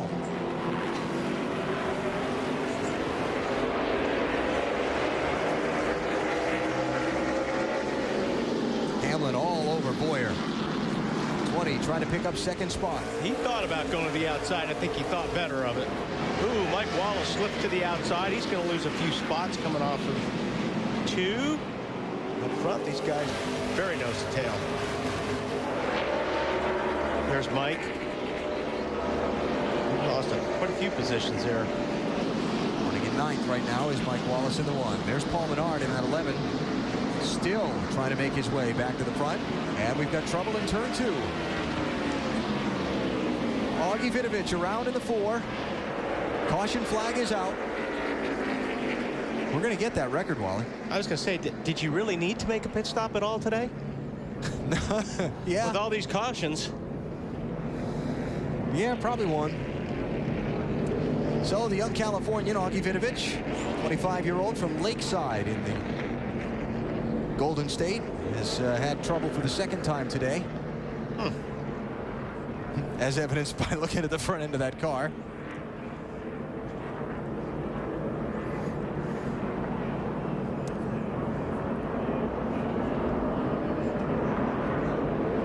And so we'll step away. Yellow flag, number 16 in Martinsville. Still 51 laps to go. Actually got a pretty good race for the lead. We'll see how much time they get to race under the green flag.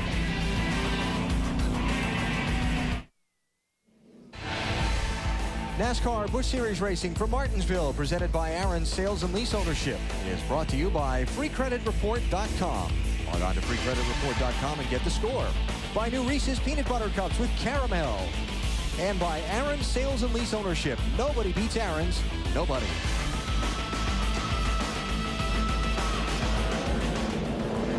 That's like the ultimate insult onto an already bad day. It just keeps getting worse. David Green driving around a minute ago under the caution flag with the hood folded back over the windshield. Trying to find his way back to his pit stall while keeping the hood from flopping around with his hand, and not too good.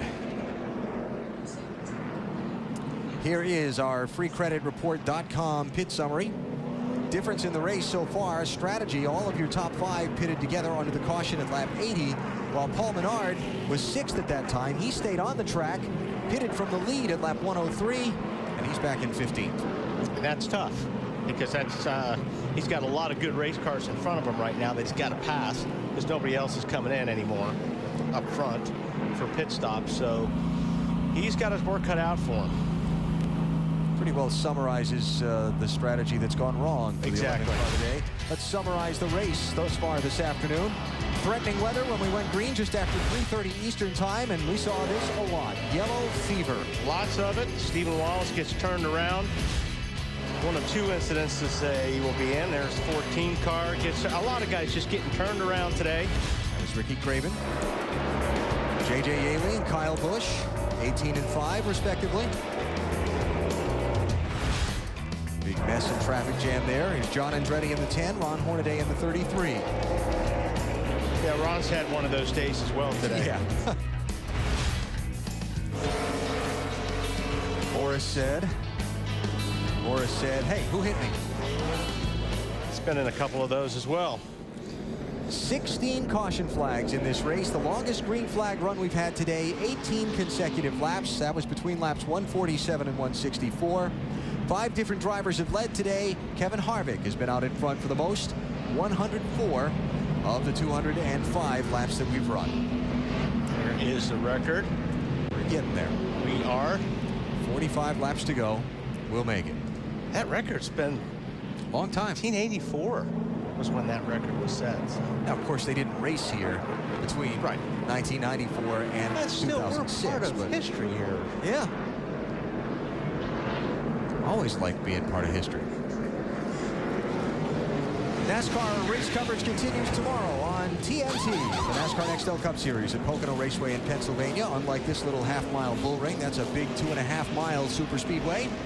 Denny Hamlin on pole position. We start with Bank of America Countdown to Green at 1:30 Eastern Time, TNT, tomorrow. A great fight for those guys trying to get into the chase for the Nextel Cup. All those guys in that great big pack. Some nervous drivers right now. Good. Just in and just out of the chase. Be a good race. That's tomorrow TNT. Let's go back to it here in Martinsville with Kevin Harvick leading Clint Boyer, Denny Hamlin, and Reed Sorensen. Good restart for Denny Hamlin in the 20 car. Boyer throws a little bit of a block going down the straightaway. Yeah, he did. No flagrant foul there, though. No. What Harvick's got to be looking in the mirror and going, okay, you know what, enough's enough. These guys are getting close, getting serious. Paul Menard in the 11, Kyle Busch in the 5, Regan Smith in the 35. All these guys scrambling around back for 14th, 15th, 16th spots. I tell you, I don't, you know, you wonder if I can't see Kevin Harvick not using everything he's got at this point in the race, but Clint Boyer is right with him. I agree with you. You were watching an almost. I was watching, something else going on. But tell you what, the two cars all of a sudden pretty good in the center, where he wasn't earlier in the race.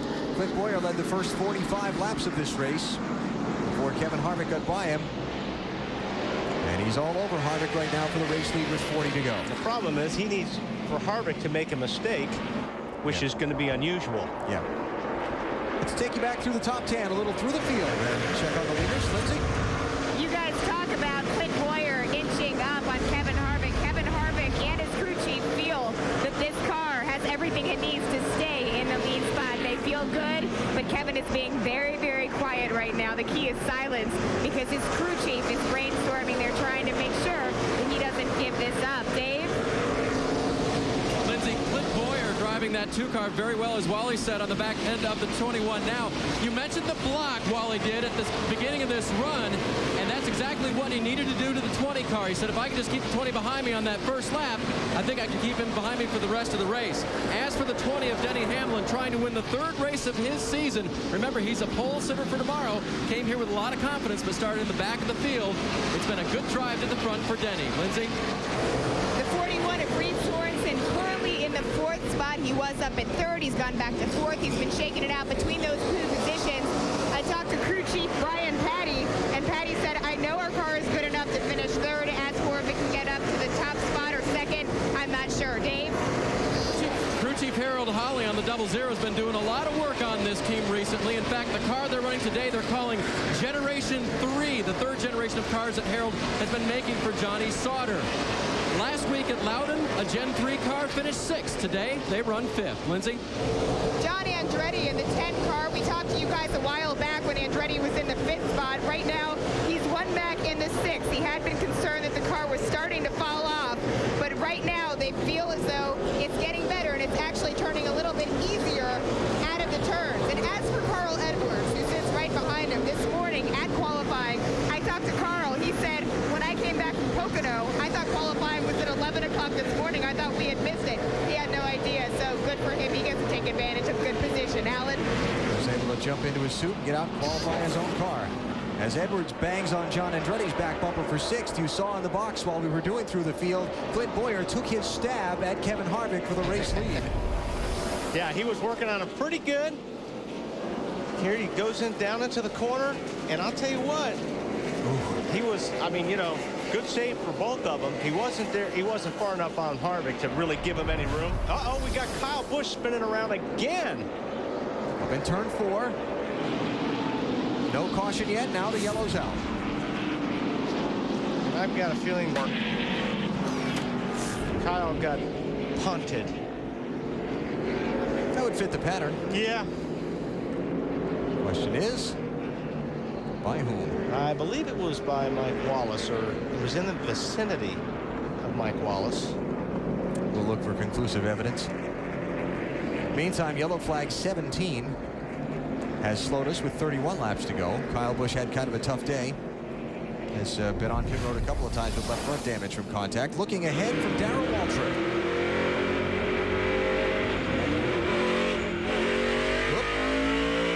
Where did I guess we missed that one. There.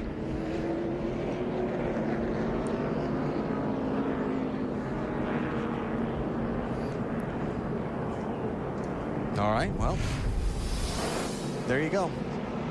So Kyle Busch back in 28th place. We are under yellow at Martinsville Speedway. 31 laps to go. You're watching NASCAR on NBC.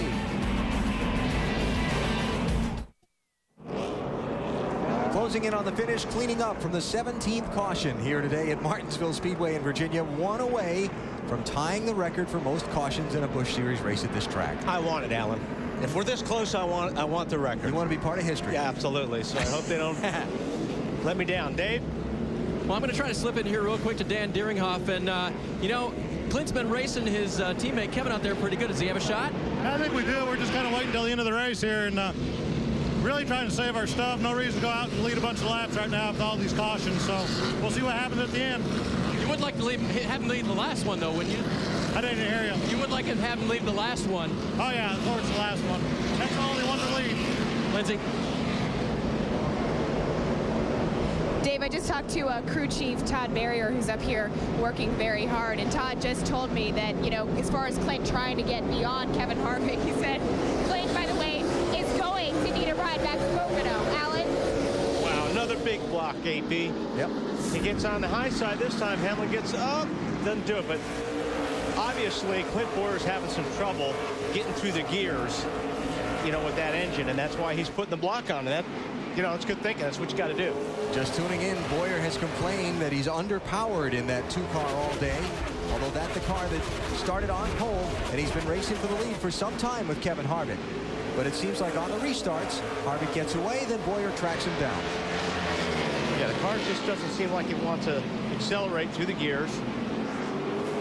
And he is right there. Problem is, for Bowyer's, Harvick's bumper, rear bumper, all the body panel stuff is loose, so I'm thinking if you're going to push him out of the way, you're going to have to go a little bit further than the rear bumper. Hey, this is the time of the race you start to think about that. But the problem is, he's your teammate. And just to elaborate on what was said earlier, Bowyer is supposed to ride back to Pocono tonight with Harvick. And we've got a new record. Uh-oh. Not yet, you don't. Now you do. Or we tied the record. I should say we tied the record, right? Tied the record. Okay. Caution number 18 is out at Martinsville. Darrell Waltrip. Feels like they're flat or whatever, flat spotted. You guys get ready. This is the most caution laps in a Martinsville race right now. The old record was in 1983, 79 caution laps. So we've hit 2 records today. We tied one. Tied one. Set another one. Top right of the screen, watch for that 99 car. Hey. He's going to get punted. Well, why shouldn't he? Everybody else is. Yeah. 36 car Tim Sauter.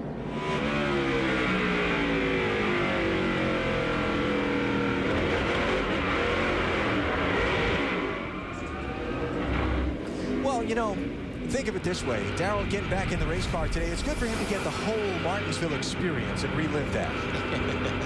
We're ready. Yeah, that's right. They flat spotted. I don't think they do a hell of a lot good. He's watching all this mayhem go on around him. He's got to get his share of it. Hey, you know that hard driving you were talking about? Welcome back. Yeah. Lindsay, what's he saying? TW, who actually compared his car to a dump truck early in this race, says that it's improving the way he wants to. Their plan is to bring him in, and they want to give him 4 new tires. But Darrell Waltrip says his car has been improving. Obviously, he wasn't happy about what just happened out there. But for where he's been running this race currently, he feels like he's having a better day than what it started out to look like. Not many people leave Martinsville happy. This is one of those racetracks like Bristol, and there's a couple of happy people, but most of them are not very happy at the end of the day. Yeah. So up front, we just heard from Clint Boyer's crew chief. Now we'll just keep an eye on the restart. Yep. Al and I have been talking about it today, and the two cars having a hard time getting up through the gears. And the guy in third place, Denny Hamlin, knows it. Now he's trying to figure out, okay, I know he's going to put a block on me, you know, and pretty much the two car will block him down low. So Hamlin is going to try to get to the high side if he can, Dave. And Wally, Clint Boyer would like Kevin Harvick to get a better restart. It may not just be Boyer having trouble getting going. He asked for his teammate to give him a break and get a better restart so that the 20 is not ganging up on him. Yeah, I think what he wants, Harvick to restart faster. You know, roll a little bit faster and get going. Oh, and this is not... Well, that actually worked to his advantage. I thought it was going to work against him. Timing is everything there. Yeah. Boyer looked low on Harvick. Nothing there. Hamlin, though, not able to try and make the move on Boyer. 19 laps to go. She knew this was going to happen. And boy, it's Martinsville. Through all the mayhem all day, you're going to have a good race to the finish. Yep, absolutely. There's Carl Edwards there, trying to get to the inside of John Andretti, but, well, he's still working him. Here's third and fourth. Denny Hamlin in the 20, Reed Sorensen in the 41. There's a knot. That could be our record breaker.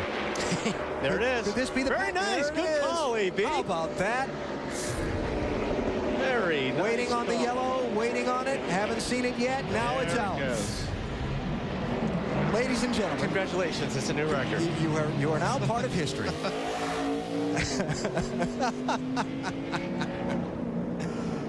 October 1984, 18 cautions in a 250-lap NASCAR Busch Series race.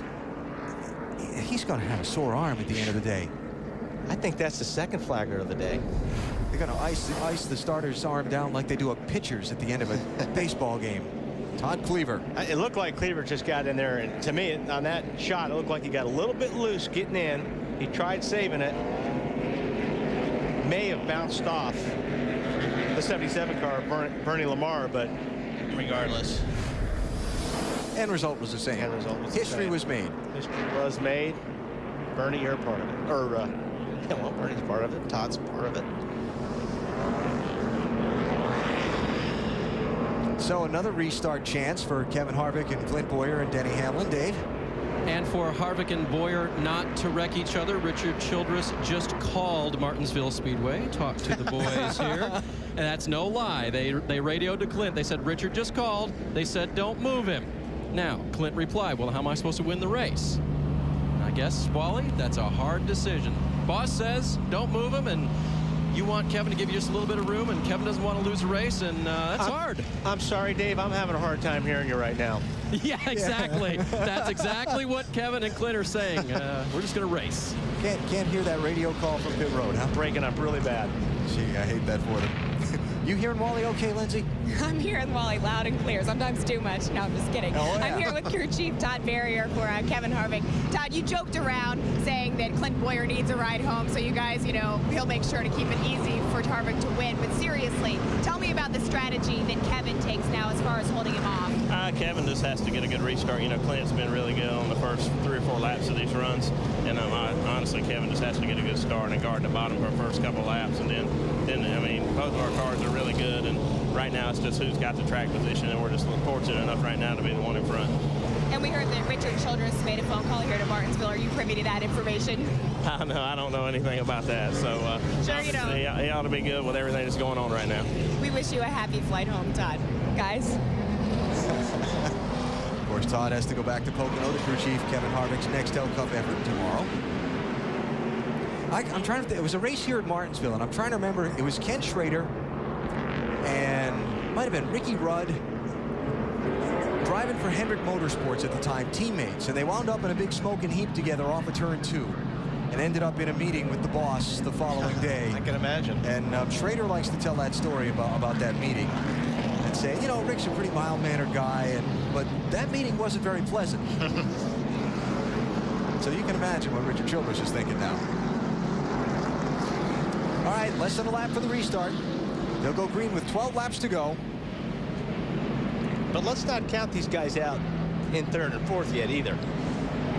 We've seen it's the guys racing first and second wind up spinning, and the guy in third or fourth. Yeah. And if the 20 can get beside the two, you know, if Hamlin can get beside Boyer, it could get real interesting. So let's watch the restart again. Here they go. That was a good restart. Yeah, front runners that time.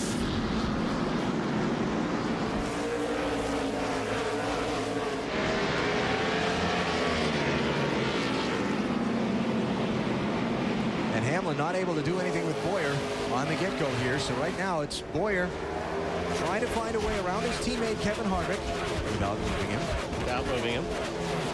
And again, that's going to be a tall order because Harvick's car has been working great all day. Yeah. Harvick doesn't make many mistakes. And he and this Busch Series team have been all well. Are we looking for some bonus action here? Well, that was pretty ugly. But they got away with it. Clear. Almost. It's funny you watch these races. Look at this. Yeah. Still out there, clear. And that is, I mean, these guys are racing hard. Darrell Waltrip, Ashton Lewis. Ashton in the 25. There. Boyer and Harvick have gotten away from third place Hamlin. 8 to go as they cross the line. Boyer has been following the back bumper of this 21 car for it seems like over half the race. With that view right there, just right off the bumper. What, Boyer? Oh, he's going to take a look on the outside, and that's about all Boyer can do right now is smoke that thing into the corner, trying to get it on the outside of Harvick, possibly. Because you know you're not going to pass him on the inside. Harvick just hasn't slipped all day long. Not without moving it. Without moving it. And I don't think you're going to see that happen. But if Boyer gets up there and starts making that outside move, then you got the Denny Hamlin there that's going to close the gap. So he's got to be careful. Do you sit there and ride in second, or do you go for it and possibly lose second spot? Might have to play defense here with Hamlin closing in on him. Mike Wallace in the 1. Jay Sauter in the 0-1. Very solid day for that 0-1. That's a brand new race team in 2006. Qualified on the front row here today. Got that damage in a very early caution, but he's hung in there all day long. This will be a good finish for them.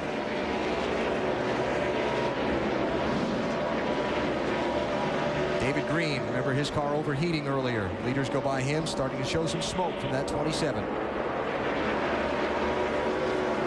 You know, here's the other thing about Boyer versus Harvick. Harvick's won 3 times this year. Boyer hasn't won yet. I don't think Harvick is going to feel sorry for... No, not my intention at all, but there's a little hunger there. Oh, yeah, there's no question. That 2 driver. And that 2 car should have won the... I mean, you know... Should have won last week. Yeah, really should have. That was one that they gave away. Didn't catch the race last week. Boyer, the dominant car up at New Hampshire International Speedway, made a pit stop under green. Caution came out. Got caught on the wrong end of the pit strategy and did not win the race. He is working Harvick over right now. He is. He's driving that car in hard. He's using any brakes that he does have left. He's using them right now. But then so is Harvick. He's running out of time. And this is obviously, you know, this is the hardest that these guys have run these cars all day long. I mean, it's time to go. But Harvick saved a lot of equipment for just this. Half mile to go for Kevin Harvick. White flag is up. Final lap in Martinsville. If the caution comes out now, the race is over. Boyer not able to stay with him off turn 2. Final set of corners to negotiate for Harvick. Boyer runs it in deep, but Harvick's going to hold on. Kevin Harvick holds off his teammate and picks up his 4th win of 2006 in the NASCAR Busch Series.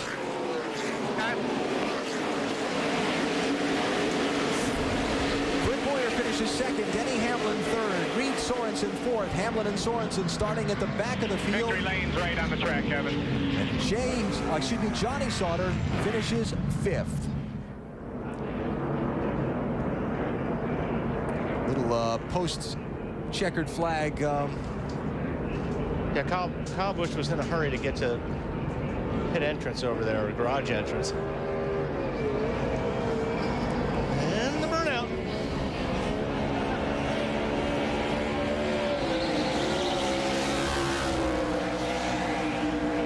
So listen to this, Wally. Kevin Harvick, his 21st career NASCAR Busch Series win. It ties him with Dale Earnhardt Jr., and Harry Gant. Wow. On the all-time Busch Series win list. That's pretty exclusive company. I didn't realize he had won that many races. Yep.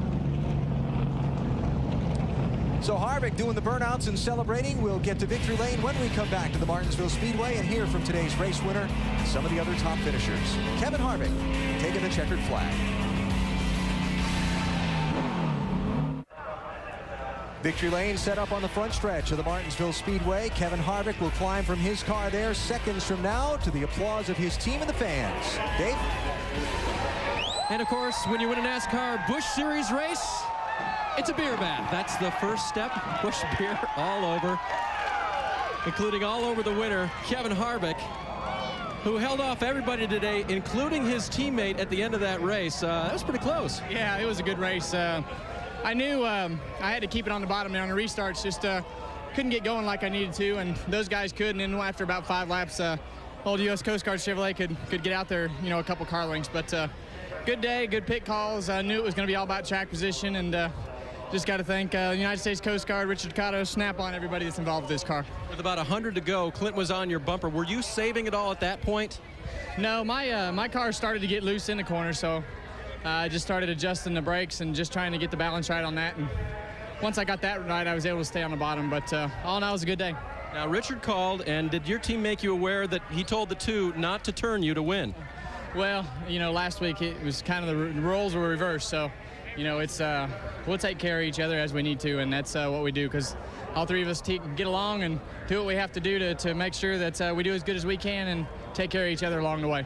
And this is win number 21 for you, Kevin. Winning here at Martinsville for the first race back, pretty special. Yeah, you know, I brought my truck here a lot, and I see there's a grandfather clock sitting over there, so that'll look That's yours? That'll look good in the new house. But awesome day. Got to thank all Shane Wilson and all those guys back at the shop. Built both of us brand new short track cars, and should be a lot of fun at IRP. Great day for Kevin Harvick in the Coast Guard car. Lindsay? We'll get to Lindsay in just a minute there. We talked about that grandfather clock. That is what the winner gets here in Martinsville. It is a unique trophy, and it is very, very treasured, as you could hear from Kevin Harvick's remarks. Yeah, and that's the thing. When you get a trophy like that, it goes with the track. They give a guitar, you know, up in Nashville, yeah. and that's just a cool trophy. It's different than anything else they do, so pretty neat. Clint Boyer has departed from where his car was brought after the race and gone back to his hauler, so Lindsay is efforting a word with today's runner-up. We look to hear from him when we come back to Martinsville. The grandfather clock belongs to Kevin Harvick, today's winner.